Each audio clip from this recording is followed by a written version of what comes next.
আরজিকর আবহে বাতিল রবিবার কলকাতা ডার্বি। দু দলের মধ্যে পয়েন্ট ভাগ, দুই প্রধানই কোয়ার্টার ফাইনালে।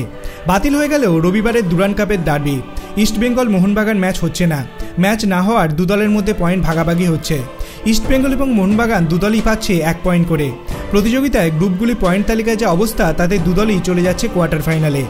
আরজিকর হাসপাতালের ঘটনার পরিপ্রেক্ষিতে ডার্বি বাতিল হতে পারে বলে জল্পনা হয়েছিল দুদিন আগেই।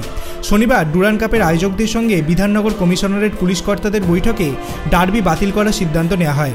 সূত্রের খবর, শহরের উত্তপ্ত পরিস্থিতির কথা মাথায় রেখে পুলিশের তরফে যুক্তি দেওয়া হয়, শহরের বিভিন্ন জায়গায় এত পরিমাণে পুলিশকর্মী দেওয়া হয়েছে যে ডার্বির জন্য পর্যাপ্ত পরিমাণে পুলিশ মোতায়েন করা সম্ভব নয়। তাছাড়া গত কয়েকদিন ধরে সমাজ মাধ্যমে দুদলের সমর্থকেরাও আরজিকর কাণ্ডে প্রতিবাদ জানাচ্ছিলেন।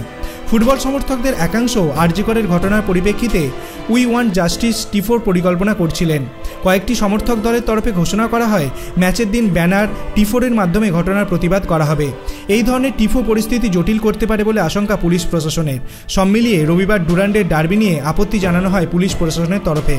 রবিবার বড় ম্যাচের টিকিট বিক্রি শুরু হয়ে গিয়েছিল। সংবাদ সংস্থা পিটিআই জানিয়েছে, বিক্রি হওয়া টিকিটের পুরো টাকা ফুটবল প্রেমীদের ফেরত দেওয়া হবে।